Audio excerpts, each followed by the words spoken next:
Orlando Pirates were signing left, right, and center this off-season, and they were trying to make sure that the squad that won treble last season, they are going to defend it this season as well. But our club legend, Tso Vilakazi, said something that we as fans of Orlando Pirates, we were not ready to hear, especially now before we start playing the first game of the season, which is, he said, this squad, even though this squad is so creative and is looking so sharp and is looking so depth, he's saying without a lethal and ruthless number 9, this squad is going to fail in the CAF Champions League. Is he right when he's saying that, or is something that maybe we can get around and able to lift the CAF Champions League? But let me just break it down for you. Think about the fact that when you're looking at the history of the club, Orlando Pirates, the biggest scorers that we ever have at the club, I think it's only 3 of those guys who scored 18 goals in a season. I think it's Dennis Lotter, Shangazike, and Manyatela. They scored like 18 goals in the season, even though in all competition they scored 20 plus. But I can just mention that.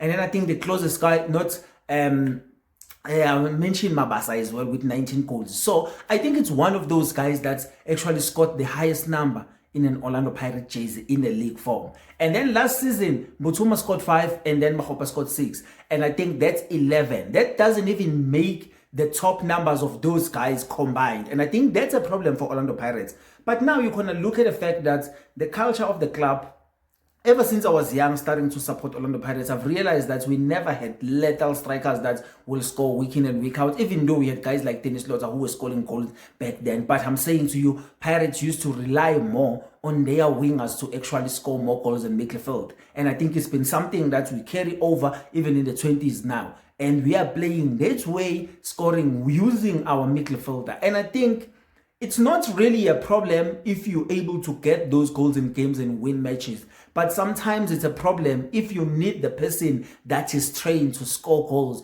to actually pop in with that one last chance you're going to get in the game and get the important goals. And I think when you mention the CAF Champions League, it's because all of us, we understand how the CAF Champions League football actually is being played. Because sometimes people think CAF Champions League, it's the best of football. Sometimes those games actually are really, really boring. And sometimes when you look at them, you are looking at teams trying to do anything that will make them win, especially if you're going into the knockout stages, because sometimes you do get off a nice ball movement in terms of like trying to get points in the group stages. But when you get into the knockout, this is where you start to see the boring football, because some teams, they just gonna go there, try to ruin the other team's momentum as much as possible so that this other team can't get the goal. And I'm saying in terms of those games, how are you going to respond as Orlando Pirates if your midfielder can't get the goal?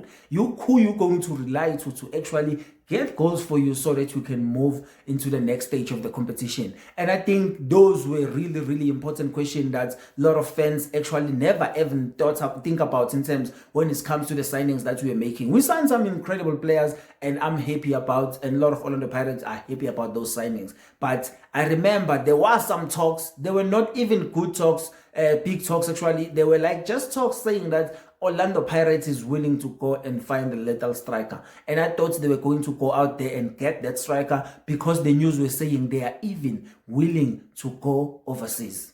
I was like crying, I think 2 seasons ago, saying Jovic, forgot his name, used to play for TS Galaxy. That guy I don't think was that expensive because TS Galaxy was able to get that guy. He scored about 9 goals, I think, in that season. And I think he was showing the sign that if he can get the good supply behind him, he's the guy that can also get the goals. But are we going to trust the guys we have now, since we haven't signed a striker, that they are going to do the job? I think Radiopane looks good in terms of what he wants to do, but he haven't seen much of the ball and much of the supply in this preseason tournament. So actually, I think maybe if Radiopane is the guy that can save us in terms of the movement, because he's really good at moving with the ball and carrying the ball as well. But I haven't seen a lot from him since he hasn't been getting a lot of chances. But I think Mahopa with the height will play a huge role as well to get some of the goals. And Mutuma will be starting, I think, or unless maybe this time around our coach can be like, okay, let me go back to Mahopa and see what Mahopa can give me. So I think Vilakazi, when he was talking about us looking for number 9 to actually to make sure that we are good enough for the Champions League, I think he was right. We really need someone who can rely on that this person will score goals no matter what. And I think if you think about the fact that even Relebogile Mofokeng, who was actually our real threat in terms of us finding goals if he's playing in that 10 position, because he was really dangerous in trying to find those runs for guys that are coming from the wings most of the time to score those goals. Who exactly is going to do that for us? And I think maybe if we're going to use false nine type of football, we can use De Jong, because De Jong is a guy that can finish. But now, are we going to find a great way to play with De Jong in that space? Because I remember De Jong before he signed for Pirates, when I was hearing the rumors that he was going to sign for Pirates, I was thinking the wingers are going to score a lot of goals because of what he was doing at Stellenbosch, giving Titus this kind of balls and the run behind the defense and scoring those goals. And I think I thought actually the wingers were going to get a lot of goals, but we haven't seen much of him. So I think maybe when the season progresses in the new season, we're going to see a lot of De Jong and see what he can actually do for us, because I think we need someone who can go into this number 10 position and just take it and be like, this is mine, since Mofokeng is not around the team anymore. But I think Tito will go back there and say, I'm the guy that actually, even last season,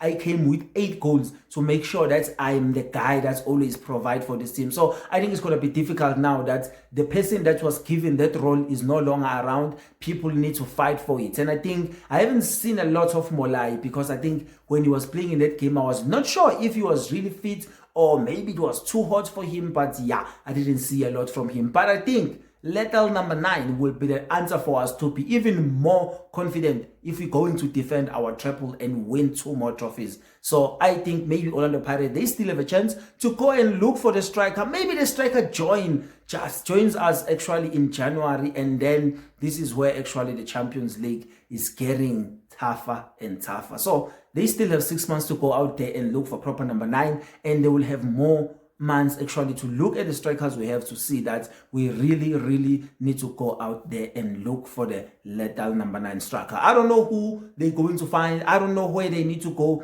but I know that if there are people that are being paid to be scouts at Orlando Pirates, they need to do their job and find us that lethal number 9 striker. And according to what I understand I've been seeing in this country, I don't think they should look into this country if they want a lethal number 9 striker. They should go somewhere else and get a lethal number 9 striker that is going to make us win 5 trophies next season. I can't wait for the first game of the season against Midfield at Amstel Arena. But for now, let's just focus on what we have and think everything is going to go well in the Champions League, even though our legends say that we need a number 9 in order for us to make sure that we win our 2nd star in history. If you've been watching this video up until this far, thank you so much. Keep on watching the other videos here on Impact's Play. My name is Pop Kiss, and up the Bucks once and always, and I will see you on the next one.